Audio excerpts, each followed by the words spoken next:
ask you all about research, but I think no, I did a lot of research. I read Albert Twist 5 times. It's all on the internet. It is, but there's fascinating books about Victorian London, and you can go on these tours, the Dickens tours of London, and where they will bring you to all these horrible places. So if you ever go to London, I would totally recommend those. But if you're looking for a smell and description, just follow your kid around for a few hours. Thank you, Eoin. Very illuminating. Anne, the next question is for you. In the Here and Now, it's such a great, fascinating read. And when you were trying to come up with the title, did you consider calling it The Sisterhood of the Time Traveling Pants? No, of course you didn't.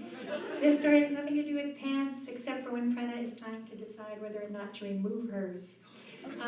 This is a heart-wrenching, I just loved it. It's just a heart-wrenching story about star-crossed lovers. And so she falls in love, she arrives from the future, she falls in love with Ethan, but it's against the rules, it's strictly against the rules. So my question for you is, can you talk a bit about the theme of rules and when to break them and when to follow them, how that plays out in Prena's story?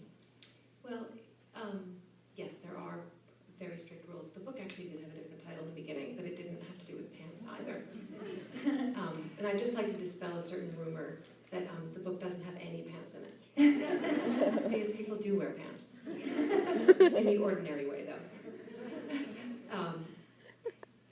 The community she lives in is governed by strict rules, and the sort of the main idea, the principle behind all of them is that because they've come back, they know the history in between, and they need to respect the integrity of time. They need to not make kind of uncontainable changes.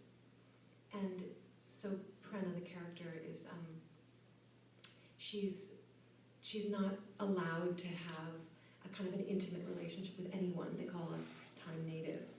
With anyone here, she needs to sort of, no one's allowed to know they're here. No one's allowed to. Well, they know they're physically there. They don't realize where they're from. They don't realize where they're from. Exactly. I mean, the idea that they're are sort of hiding out here in this time is a secret. So one of the big conflicts about these rules is she sees how things are going at the end of this century, and it's not looking great. That's one of the reasons they're here, and because none of the other initiatives to find a way out have really worked, and so there's this basic conflict, which I think is part of writing time travel, which is you're not supposed to change anything. But how can you fix anything if you can't change anything? And that's something that she really struggles with. Well, it's interesting you bring that up. I was going to mention that later, but it just came up now. So, because you had that same conflict, Tamara, in your book, and the same thing in Owen's book.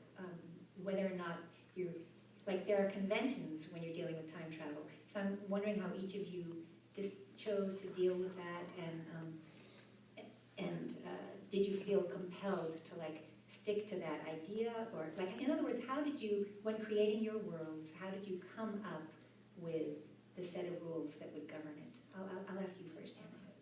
Yeah, for me, I think it was very personal for me, and this book is very personal for me. But I looked back at all these events that had taken place in my life, and thought, okay, there was some pretty horrible stuff there. There's some things that I would love to go back and, with the knowledge I have today, do something differently, make a different choice, and see where that path would have led my life.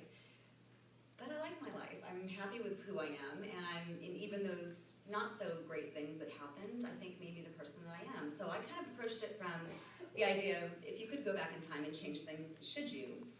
Just because you can. Should you? And how might that change your whole life and the person you become? So should you? Well, Bennett lives by a code that he should not. So when he goes back in time, he's there, and his presence is changing things, but he feels very strongly that he's not supposed to change anything.